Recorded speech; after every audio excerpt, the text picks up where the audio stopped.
Good evening and welcome everyone to the Ravenswood City School District Governing Board meeting, February 8th. We will begin the meeting by roll call. Trustee, perfect timing. I knew starting a little bit late was the right call. Present. Yes, trustee Nunes is present. Trustee Shabomahin here. Trustee Tavera. President. Vice President Bloom here, and I myself am present. Quorum is present. Now we will move on to item number 2, which is the approval of the agenda. Do we have any questions or comments regarding the agenda? Through the chair, we actually do have one that needs to be pulled, and I'm trying to find it as our CBO mentioned it very briefly. It's regarding pavements. I'm trying to find it. Is it the item R? Oh, item P.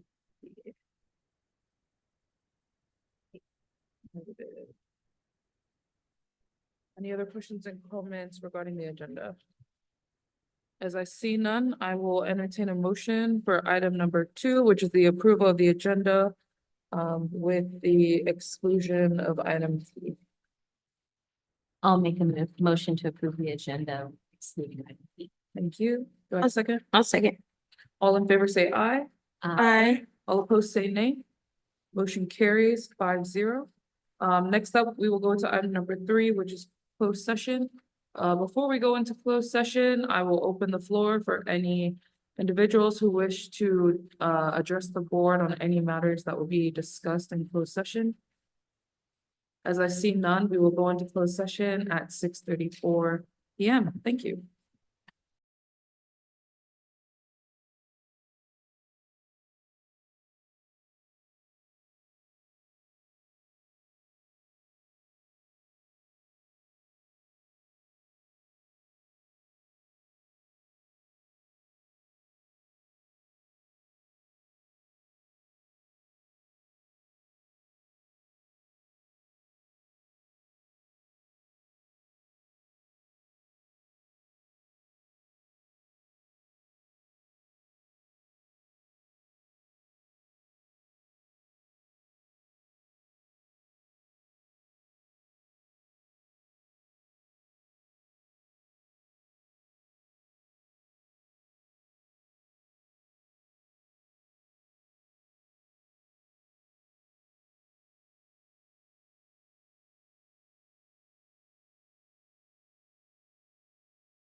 We have returned to open session at 7:49 PM.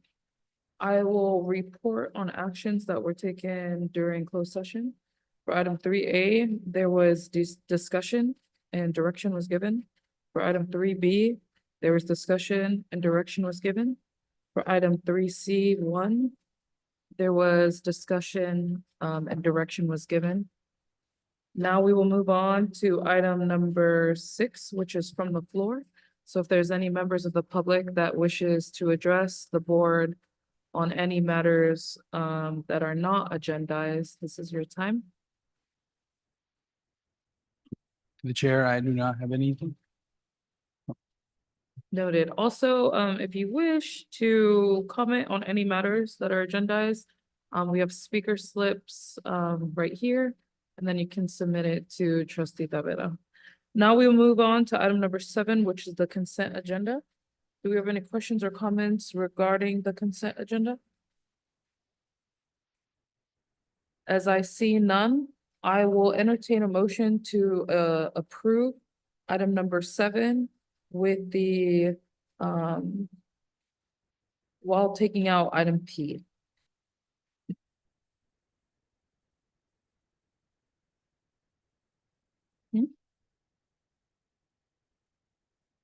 We're not, no, what's table? Yeah. I'll entertain a motion. Through the chair, I make a motion to approve item 7. Thank you. I'll second. All in favor, say aye. Aye. All opposed, say nay. Motion carries 5-0. We'll move on to item number 8, which is the superintendent's report. Great. I had the opportunity to share this update with the entire Ravenswood team. And what we would like to do, what I would like to do is share just some highlights over this past year since the start of school, looking on the successes of the teaching and learning side of the house, and then reflecting upon the successes on the finance and operations side of the house. We started our school year off with celebrating over 60 multilingual learners. We like to call them mega learners. They have a superpower of being able to speak multiple languages. And we were able to acknowledge over 60 students and their families for their children's accomplishments of becoming proficient in English along with their native language. And we have there our very own Liliana Aguilar, our AM custodian at Cesar Chavez Ravenswood Middle School, who is also a proud parent, and her daughter there achieving accomplishments. On the next slide, I just wanted to highlight here across our teaching and learning side of the house, things that we have been putting in place to create a well-rounded and supportive learning environment. The first picture there is Mr. Sved, a third grade teacher at Costaño, implementing our universal tier 2 time, which was a critical feature that we implemented this year with the vision of Sarah Stone, our assistant superintendent, and our assistant director of teaching and learning, Karen Schreiner. And this is an opportunity for us to really dedicate instruction to focus on the specific skills of students in their reading. And we did this because obviously we want to address the reading scores that we are receiving, making sure that we emphasize the importance of reading. This is a civil rights issue. And we've seen some successes, and we cannot wait to showcase the results of just implementing this within just 5-6 months, the impact that has had on student outcomes. We've implemented the science of reading, CKLA reading instruction, kindergarten through 5th grade at all of our elementary schools. It's Caminos and Ronald McNair. And then we've been really dedicated on focusing on our data, not just the benchmark assessments that we just completed and will present to the board on February 29th, but also the data that we are receiving as students are assessed, I believe, every 10 to 15 days, assistant superintendent in SIPs. To just assess their mastery so they're not stuck in the same reading group for their year. We are actually making sure that there is progress. Then of course, we're highlighting all the electives that we have been known for, to have makerspace, art, music, drama.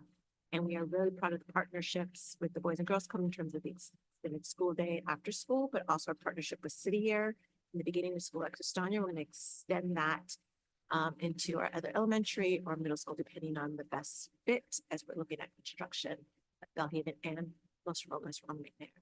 And also East Ballwood Tennessee tutoring has also showcased some great successes in their sports during Universal Tier 2 time at the middle school. Our school community and belonging, again, we recognize the multilingual learners as well as just the events that we put on for our families to ensure that they are engaged and part of our community. And so this picture here is of Math Night at CCRMS. Los Robles from McNair constantly has close to 100 parents attending their SSC ELAC meetings. And our family art nights at Castaño School of the Arts is also very successful. Tomorrow night at Bellhaven, we will have game night following our students and families breaking ground at Bellhaven as we begin construction there. And then looking at student and well-being, again, teaching and learning ed services have implemented coordination of services team across our schools, as well as ensuring, we have the mental health supports. We have the Ravenswood Wellness Partnership where there's literally wraparound services. Our staff do not have to be experts in everything. So we partner also with Cassie, as well as Children's Health Council, and our sites have invested in funding school-based mental health support therapists at our schools. And I believe we're moving forward to where every site will have a school-based mental health therapist, as well as Cesar Chavez is going to continue to have a social worker. More to come on that. And then instead of school attendance review board being punitive when we are addressing chronic absenteeism, we want to address the root cause. And so Teaching and Learning Ed Services has implemented a fair where all the resources come here in this space. Instead of a police officer, administration asking, why aren't you bringing your children to school? It's why and how. Why are you not helping people? And then, of course, the picture on the right is kids participating in a field trip.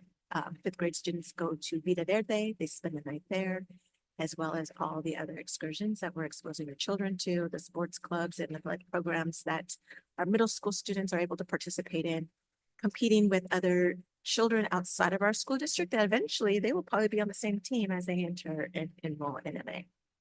So we're really proud of the exposure and experiences our children have outside of the classroom. Looking at the finance and operations side of the house, this picture here is our project manager on the left, Noreen Bruno, who helped us kick off the school year, making sure that Bellhaven was ready to go in the portable city. Our principal Masuda calls it.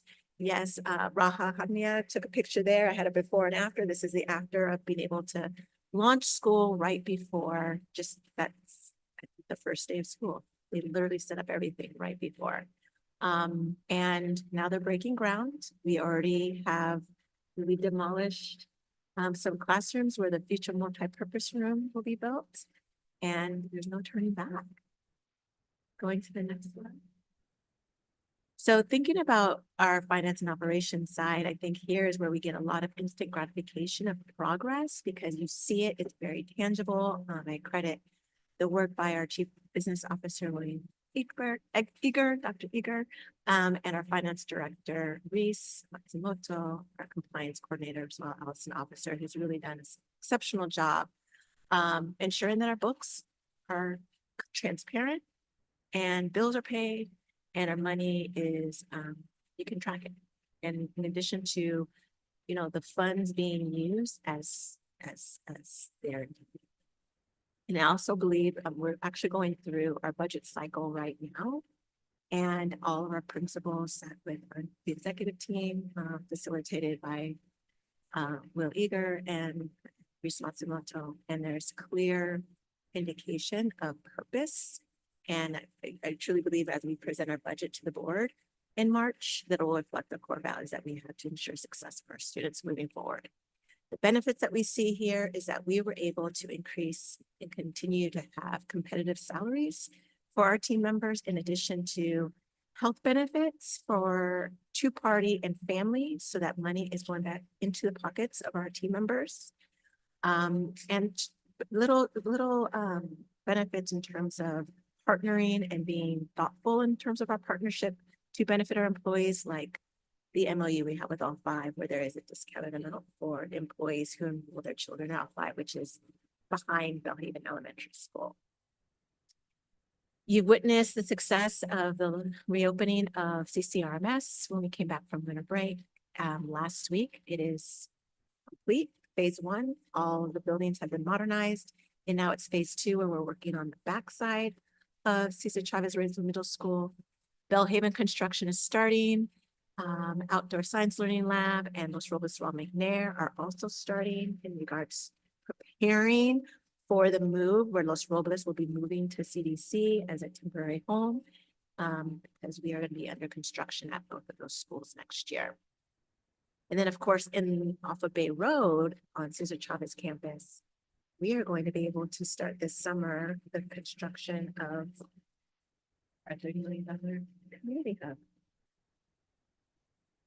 In regards to operations, I mean, it's how we continue to do things every single day, and we really attribute the success of being able to do what we do to our maintenance operations team, our transportation team, and our child nutrition education. And here's a picture of June and Fidel, our food manager, who is exposing our kids to tamarindo straight from the pod instead of the chili sugar version. And actually it tastes probably even better.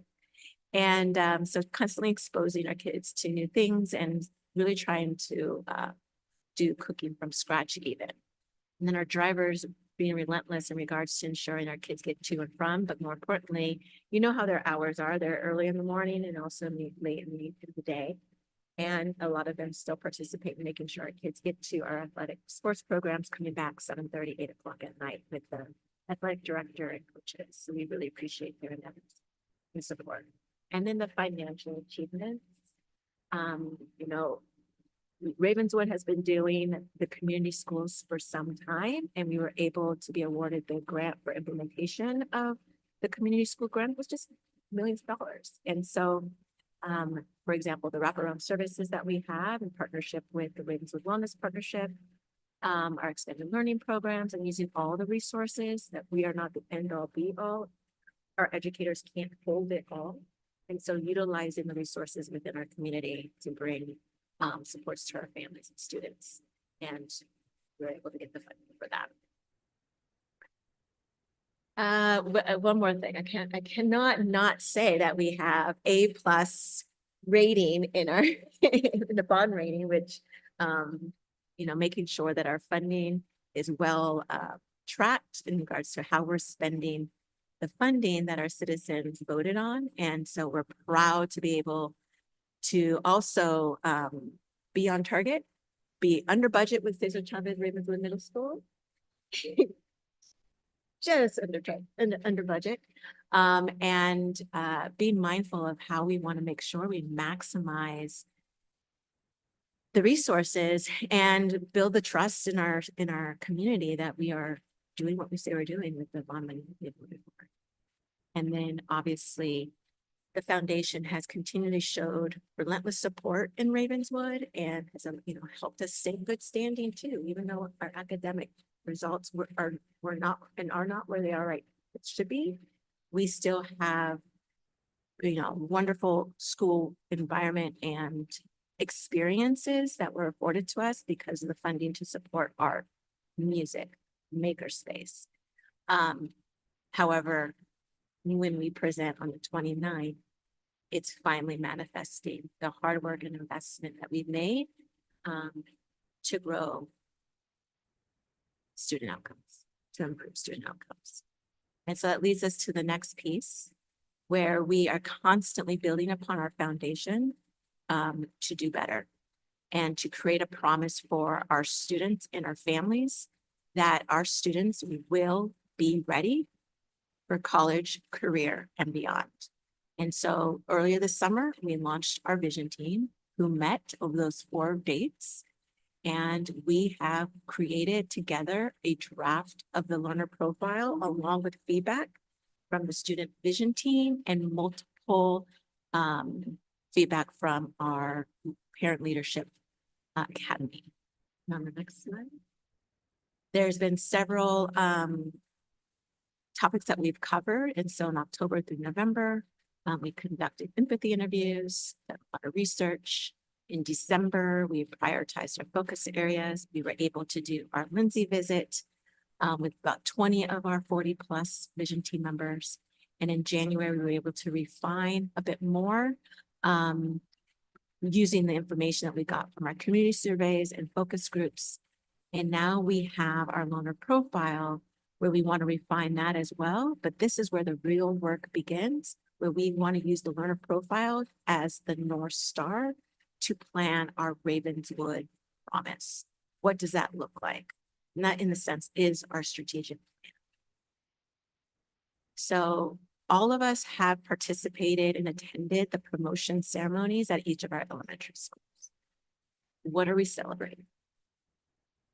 What are we truly celebrating? Are we in agreement that as our 5th graders leave our elementary schools, we are celebrating for the same reason, the same quality, the same outcomes as they enter our middle school? And each one has a different way of celebrating, which is unique to their school. You have Los Robles Ron McNair that do a portfolio, and the students share with their families the work that they've done and the experiences they had over their years at Los Robles Ron McNair. At Belhaven, it's a little bit more traditional. In that Custodian School of the Arts, you have a clap out and they walk through all the classrooms with the elementary schools. The elementary students cheering them on and wishing them best of luck as they move on into middle school. But what are we celebrating, and are we aligned to what is the criteria to promote a child ready for middle school? Now, as we go to middle school, we can click it again one more time. We have a learner profile that we want to make sure as our 8th grader graduates and moves on, that a learner profile helps us define a way of thinking and talking about progress so that families and students and teachers are on the same page.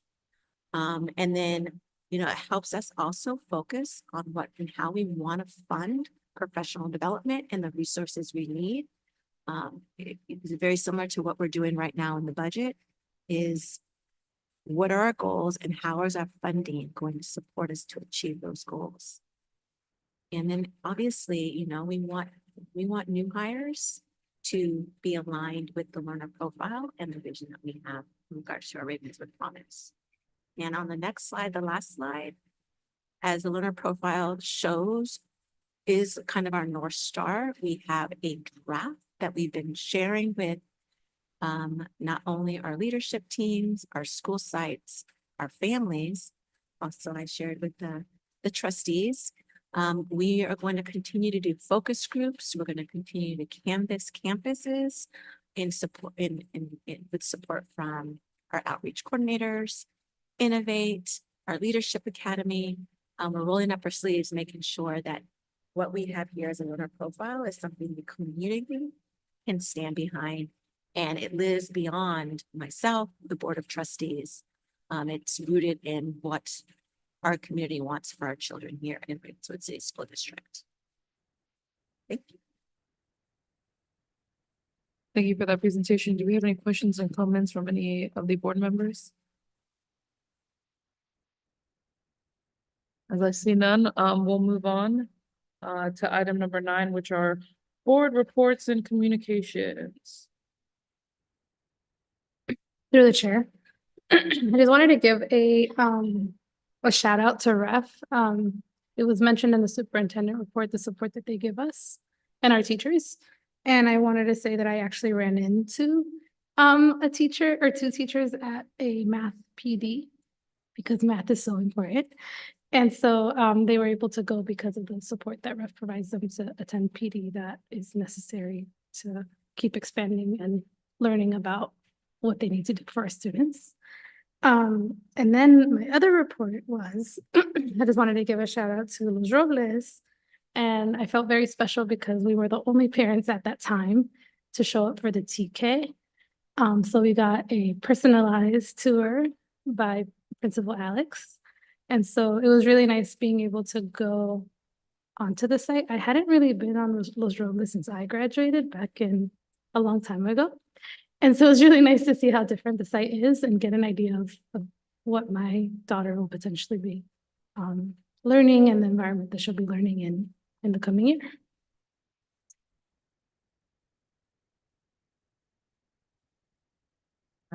I was able to also go on one of the tours for Castano, and so that was really the pre-K or TK, excuse me, TKK tour that was open to the community, and so that was really exciting to be part of, not because I'm enrolling kids there, my kids are already enrolled. But it was just really cool to be back on the site because my son did start TK there, and so it was just nice to see all the different teachers that he loved and to see even how the kids were continuing to engage and learn. It was just cool to be there with parents who are going to put their kids in the district, and we had 2 little kids there, and that was really exciting to see their response. And I got to ask them what they thought, and they're like, we liked it. So just hearing the feedback straight from the students, that's great. And just to refresh, I'm sure that all of the school site leaders would gladly give any member of our community a tour for TKK or any other grade level if they did want to show up at the site. So even if you couldn't make it for the scheduled times, I'm signing them up to give you a tour. Through the chair, the middle school is going to have an open house on the 13th and the 27th in the morning. Awesome. And then we had a facility subcommittee meeting that happened last week. So Trustee Shabbat and I were able to attend, and we got to see some of the plans moving forward. So that's also exciting. And our superintendent shared some of the work that's going to be happening at CCRMS and Los Robles and Belhaven. So it was an exciting meeting. Thank you, Dr. for hosting. And then the third thing is that there is the Belhaven Elementary School. They're hosting the Black Liberation event at the library this weekend on February 10th from 12 to 2:30 p.m. So please attend if you can. That is something that I'll be at. So if you do see me. And then I also posted about this. The Ravenswood Little League is looking for coaches and umpires. And if you have kids between ages 8 and 12 that would like to play Little League and you're a future baseball star, that is a great place to send your children to play. If you are a community member who wants to learn more about our community and the families that are in our areas and learn about our parks and learn about the kids that are there, coaching is a great way to do that, to really get involved. And if you're a high school student and you want to give back, you can definitely be for the Ravenswood Little League. So please look into all of the different opportunities there are to invest and volunteer in our. Thank you. I have a quick question for Dr. Eager and the facility subcommittee. This is just me dropping an egg out there, but we've had a lot of blackouts in the last couple of years from a lot of the storms that we have been going through. I want us to, is it possible to bring this up in the facility subcommittee? Ways that we can mitigate some of these big issues, like if there is a blackout, is there capacity within our school sites to have radiators and stuff to create community hubs at each site? I'm just planting this seed in the hopes that, you know, God forbid this continues to happen, but we are seeing a pattern. What can we as a school district step up in order to support our city and our community stay warm and dry during a storm like how we had last week? I don't know if that's more of a question or more of a comment towards you. If you have any update. I can take it as both. I would say, you know, in the past, we actually have looked into very seriously sort of operating various parts of our school sites as gathering places in cases of disaster. And we actually talked specifically, the trustees may remember this, I believe it's actually in the contract of the community hub that one of the features of that space is to do exactly what you're saying, be that kind of resilient facility that when a climate change inspired natural disaster happens, we have a place for people to gather and go. The major set of renovations that we're doing right now are not primarily focused on gyms, which are sort of the natural place for people to gather when things like that happen. So it hasn't been as much of a focus with this sort of set of spending.